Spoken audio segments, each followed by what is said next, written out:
ಅಂಜನಪ್ಪರು ಹೇಳ್ತಾರೆ, ನಾವು ಬಂಡೆ ಒಡೆಯರು, ದಮ್ಮು ತಾಕತ್ತಿದೆ ನಮಗೆ ಅಂತ ಹೇಳಿದ್ರ. ನಿಮ್ಮ ದಮ್ಮು ತಾಕತ್ತುಗಳಿಗೆ ಉತ್ತರ ಕೊಡ್ತಕ್ಕಂಥ ಶಕ್ತಿ ನಮ್ಮ ನಾಯಕ ಜನಾಂಗಕ್ಕಿದೆ.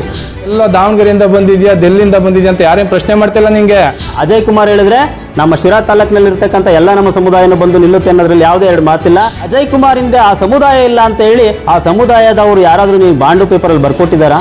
ಅಜಯ್ ಕುಮಾರ್ ತಾಯಿಗೆ ಮಾಡಿದ ಅಪಮಾನ ಅಲ್ವಾ? ನಾವು ನಾಯಕ ಸಮುದಾಯದಲ್ಲಿ ಹುಟ್ಟಿರೋದೇ ನಮ್ಮ ಪುಣ್ಯ. ಮಿಸ್ಟರ್ ಅಂಜನಪ್ಪ ಅವರು ಒಂದು ಪ್ರೆಸ್ ಮೀಟಲ್ಲಿ ಇವತ್ತು ನೋಡ್ತೀನಿ ವಿಡಿಯೋ, ನಾನು ಇವತ್ತು ವಿಡಿಯೋದಲ್ಲಿ ಹೇಳ್ತಾರೆ ಅವರು ಅಜಯ್ ಕುಮಾರ್ ಹಿಂದೆ ಅವನದೇ ಸಮುದಾಯ ಇಲ್ಲ ಅಂತ. ಹಾಗಾದ್ರೆ ಅಜಯ್ ಕುಮಾರ್ ಹಿಂದೆ ಆ ಸಮುದಾಯ ಇಲ್ಲ ಅಂತ ಹೇಳಿ ಆ ಸಮುದಾಯದವರು ಯಾರಾದರೂ ನೀವು ಬಾಂಡು ಪೇಪರಲ್ಲಿ ಬರ್ಕೊಟ್ಟಿದ್ದಾರಾ? ಅಥವಾ ಎಲ್ಲರೂ ನಿನಗೆ ಅಗ್ರಿಮೆಂಟ್ ಮಾಡಿಕೊಟ್ಟಿದ್ದಾರಾ? ಆ ಸಮುದಾಯದ ಪರವಾಗಿ ಇಲ್ಲಿ ಯಾರೂ ಸಮುದಾಯದಲ್ಲೇ ಇಲ್ಲ ಅಂತ ನೀವು ಯಾವಾಗ ಹೇಳ್ತೀರಾ ಆವಾಗ ಖಂಡಿತವಾಗ್ಲೂ ನೀವು ಸಮುದಾಯವನ್ನ ನಿಮ್ಮ ಚರ್ಚೆಗೆ, ನಿಮ್ಮ ರಾಜಕೀಯದ ಮೇಲಾಟಕ್ಕೆ ನೀವೇ ಎಳೆದಿರೋದು, ಅಜಯ್ ಅಲ್ಲ. ಆ ಒಂದು ಉದ್ದೇಶಕ್ಕೆ ನಾವು ನಮ್ಮ ಸಮುದಾಯದವರು ಖಂಡಿತವಾಗ್ಲೂ ಕೂಡ ಆ ವಿಡಿಯೋ ನೋಡ್ಕೊಂಡು ಬಂದಿರೋದು ನಾವೆಲ್ಲ. ಅಜಯ್ ಕುಮಾರ್ ಹೇಳಿಲ್ಲ. ಅಜಯ್ ಕುಮಾರ್ ಹೇಳಿದ್ರೆ ನಮ್ಮ ಶಿರಾ ತಾಲೂಕಿನಲ್ಲಿರ್ತಕ್ಕಂಥ ಎಲ್ಲ ನಮ್ಮ ಸಮುದಾಯನ ಬಂದು ನಿಲ್ಲುತ್ತೆ ಅನ್ನೋದ್ರಲ್ಲಿ ಯಾವುದೇ ಎರಡು ಮಾತಿಲ್ಲ. ದಯವಿಟ್ಟು ಮುಂದಿನ ದಿನಗಳಲ್ಲಿ ನಿಮ್ಮ ರಾಜಕೀಯ ಏನೇ ಇದ್ರೂ ನಿಮ್ಮ ಸದಸ್ಯರ ಮಧ್ಯೆನೇ ಇರಲಿ, ಅದಕ್ಕೆ ಸಮುದಾಯವನ್ನು ಬೆರೆಸ್ತಕ್ಕಂಥ ಪ್ರಯತ್ನವನ್ನು ದಯವಿಟ್ಟು ಮಾಡಬೇಡಿ. ಆಮೇಲೆ ಹೇಳ್ತಾ ಹೋಗ್ತೀರಾ, ಈಗ ತಾನೇ ಮೇಡಮ್ ಅವ್ರು ಬಂದರು, ಮಾಧ್ಯಮಗೋಷ್ಠಿ ಮಧ್ಯದಲ್ಲೇ ಬಂದು ಮಾತಾಡ್ಬಿಟ್ರು. ಹೌದು, ಅವ್ರ ಪ್ರಶ್ನೆ ಕೇಳಿದ್ರೆ ತಪ್ಪಿಲ್ಲ. ನಿಮ್ಮ ಮನೆಯಲ್ಲಿ ಹೆಣ್ಮಕ್ಳಿಲ್ವಾ? ನಿಮ್ಮ ಮನೆ ಹೆಣ್ಮಕ್ಳಿಗೆ ಈ ಥರ ಅಂದೇ ನೀವು ಬಿಡ್ತಿದ್ರಾ ಅಂತ ಕೇಳಿದ್ರು. ನಮ್ಮ ಆನ್ಸರ್ನ ಅವ್ರು ಕೇಳಬೇಕಾಯ್ತು, ಕೇಳದೆ ಹೋಗ್ಬಿಟ್ಟಿದ್ದಾರೆ. ಆದರೂ ಆನ್ಸರ್ ಹೇಳ್ತೀನಿ, ನಿಮ್ಮ ಮೀಡಿಯಾ ಮುಖಾಂತರ ಅವ್ರು ಕೇಳಿಸ್ಕೊಳ್ಳಿ. ಹೌದು ಮೇಡಮ್, ಯಾವುದೇ ಒಂದು ಹೆಣ್ಣುಮಗುವಿಗೆ ಅಪಮಾನ ಮಾಡ್ತಕ್ಕಂಥದ್ದನ್ನು ನಮ್ಮ ಸಮುದಾಯ ಅಲ್ಲ, ಇಡೀ ಜಗತ್ತಲ್ಲೇ ಯಾರು ಕೂಡ ಅದನ್ನು ಸಮರ್ಥಿಸ್ಕೊಳ್ಳೋದಕ್ಕೆ ಸಾಧ್ಯನೂ ಇಲ್ಲ, ನಾವು ಸಮರ್ಥಿಸ್ಕೊಳ್ಳಲ್ಲ. ಯಾರಾದರೂ ನಿಮಗೆ ಅವಮಾನ ಮಾಡಿದರೆ, ನಿಮ್ಮನ್ನು ಅವಹೇಳನಕಾರಿಯಾಗಿ ಮಾತಾಡಿದರೆ ಅವ್ರಿಗೆ ಕಾನೂನು ಪ್ರಕಾರ ಶಿಕ್ಷೆ ಆಗಲಿ. ನಾವು ಅದನ್ನು ಸಮರ್ಥಿಸ್ಕೊಳ್ಳಲ್ಲ. ನಮ್ಮ ಸಮುದಾಯದವರಾಗಿರಲಿ ಬೇರೆಯವರಾಗಿರಲಿ ನಾವು ಸಮರ್ಥಿಸ್ಕೊಳ್ಳಲ್ಲ. ಆದರೆ ನೀವು ಮಾತಾಡಿರ್ತಕ್ಕಂಥದ್ದು ಮತ್ತು ಅಂಜನಪ್ಪರವರು ಮಾತಾಡಿರ್ತಕ್ಕಂಥದ್ದು ಎಲ್ಲ ಮೀಡಿಯಾಗಳಲ್ಲೂ ಬಂದಿದೆ. ಏನು ಹೇಳ್ತೀರಾ? ಮಗನೇ ಮಗನೇ ಅನ್ನೋ ಪದಗಳನ್ನು ಬಳಸಿ ಅಜಯ್ ಕುಮಾರನ್ನ ಬೈತೀರಾ. ನಾವು ಅಂಜನಪ್ಪ ಅವರ ಪ್ರೆಸ್ ಮೀಟನ್ನು ನೋಡ್ಕೊಂಡು ನಾವು ವಿಡಿಯೋ ನೋಡಿದ್ದೀವಿ, ಕೂಲಂಕುಷವಾಗ ವಿಡಿಯೋ ನೋಡಿದ್ದೀವಿ. ಅಲ್ಲಿ ಮಗ ಅಂತ ನೀವು ಅಲ್ಲಿ ಮಾತಾಡ್ತೀರಾ ಅಂದಾಗ ಆ ಪದಗಳು ಮತ್ತೊಂದು ಹೆಣ್ಣಿಗೆ ಅಪ್ಲೈ ಆಗಲ್ವಾ? ಆ ಹೆಣ್ಣಿಗೆ ನೀವು ಮಾಡಿದಂತಹ ಅಪಮಾನ ಅಲ್ವಾ ಅದು? ಅಜಯ್ ಕುಮಾರ್ ತಾಯಿಗೆ ಮಾಡಿದ ಅಪಮಾನ ಅಲ್ವಾ? ಹಾಗಾದರೆ ನೀವು ಮಾಡಿದ್ದು ಸರಿನಾ ಅಲ್ಲವರ?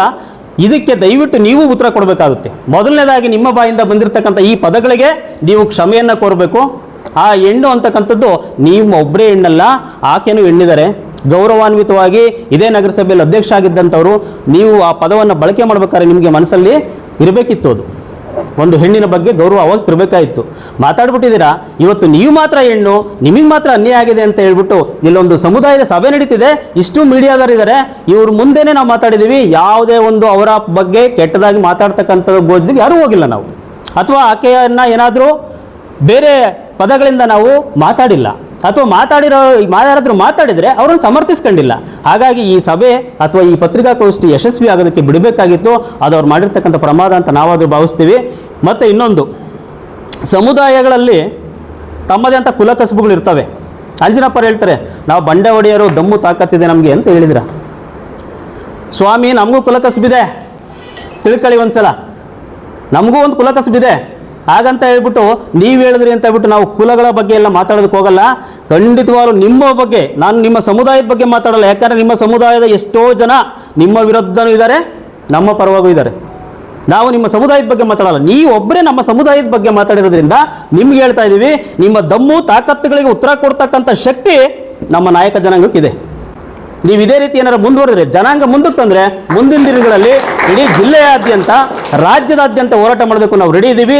ಇದಕ್ಕಿಂತ ಮುಂಚೆ ಇದೇ ಅಜಯ್ ಕುಮಾರ್ ಅವ್ರಿಗೆ ನಮ್ಮ ಜಿಲ್ಲೆಯಿಂದ ಅದೆಷ್ಟೋ ಜನ ನಮ್ಮ ಸಮುದಾಯದವರು ಫೋನ್ ಮಾಡಿ ಹೇಳ್ತಾರೆ, ನಿಮ್ಮ ಬಗ್ಗೆ ಈ ಥರ ಎಲ್ಲ ಆಗಿದೆ, ನಾವೆಲ್ಲ ಹೋರಾಟಕ್ಕೆ ಬರ್ತೀವಿ ಅಂತಾರೆ.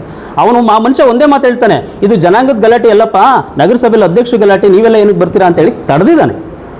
ಅವನು ತರದೇ ಇರೋ ಜಾತಿ ನೀವು ತಂದಿದ್ದೀರಾ, ದಯವಿಟ್ಟು ಇದನ್ನು ಇಲ್ಲಿಗೆ ಬಿಡಬೇಕು. ಏನಾದರೂ ಕಾನೂನು ಹೋರಾಟಗಳನ್ನ ಮಾಡ್ಕೊಳ್ಳಿ, ನಮ್ದೇನು ಅಬ್ಜೆಕ್ಷನ್ ಇಲ್ಲ.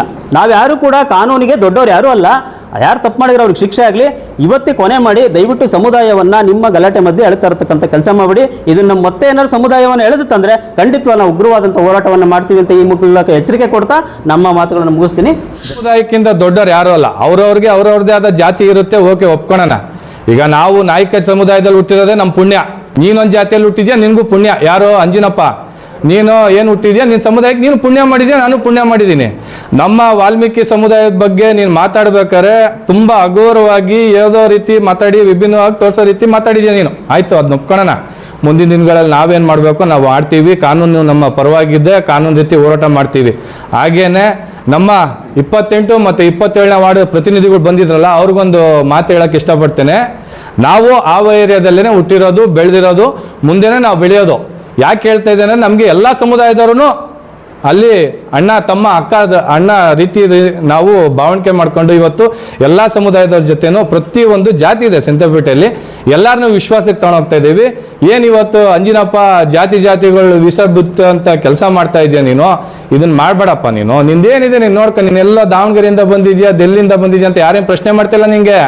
ನೀನು ಇಲ್ಲಿ ಕೆಲಸ ಮಾಡಿದ್ಯಾ ನಿನ್ನ ವಾರ್ಡಲ್ಲಿ, ಅದಕ್ಕೆ ನಿನ್ನ ಅಭಿವೃದ್ಧಿ ಮಾಡಲಿಕ್ಕೆ ನಿಮ್ಮ ಮತ್ತೊಮ್ಮೆ ಆಯ್ಕೆ ಮಾಡಿದ್ದಾರೆ. ಅದು ಬಿಟ್ಟು ಬೇರೆ ಏನು ಉದ್ದೇಶ ಇಲ್ಲ. ನಮ್ಮ ಜಯಚಂದ್ರ ಸಾಹೇಬರು ಚಿಕ್ಕನಾಗ್ನಳ್ಳಿಯಿಂದ ಇವತ್ತು ಶಿರಾಕ್ ಬಂದರು, ಅಭಿವೃದ್ಧಿ ಮಾಡಿದ್ದಾರೆ, ಮತ್ತೊಮ್ಮೆ ಆಯ್ಕೆ ಮಾಡ್ತಾರೆ, ಈಗಲೂ ಆಯ್ಕೆ ಮಾಡ್ತಾರೆ. ಅದಕ್ಕೆ ನೀನು ಸ್ಪಷ್ಟೀಕರಣ ಕೊಡುವಂಥ ಉದ್ದೇಶ ಏನಿಲ್ಲ. ನೀನು ಮಾತಾಡ್ತಿರೋ ರೀತಿ ಯಾವ ಥರ ಇದೆ ಅಂದರೆ ಜಾತಿಗಳ ಜೊತೆ ಬೀಜ ಬಿತ್ತಂತ ಕೆಲಸ ಮಾಡ್ತಾ ಇದೆಯಾ. ಇದು ನಮ್ಮ ವಾಲ್ಮೀಕಿ ಸಮುದಾಯ, ನಾನು ವಾಲ್ಮೀಕಿ ಸಮುದಾಯ ಮುಖಂಡನಾಗಿ ನಾನು ಇದನ್ನ ವಿರೋಧ ವ್ಯಕ್ತಪಡಿಸ್ತಾ ಇದ್ದೇನೆ.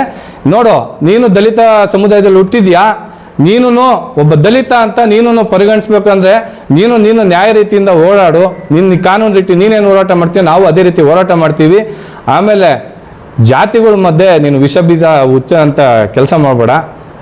ಇದು ನಿನ್ನ ಜನಪ್ರತಿನಿಧಿಯಾಗಿ ಆಯ್ಕೆ ಮಾಡಿರ್ತಾರೆ ಎಲ್ಲರೂ, ನಿನ್ನ ಅಲ್ಲಿರೋಂಥ ಎಲ್ಲ ಸಮುದಾಯದವ್ರು ನಿನ್ನ ಆಯ್ಕೆ ಮಾಡಿದ್ದಾರೆ, ಅದನ್ನು ಉಳಿಸ್ಕ ಅಂತ ನಾನು ನಿನಗೆ ಹೇಳೋಕ್ಕೆ ಇಷ್ಟಪಡ್ತೀನಿ.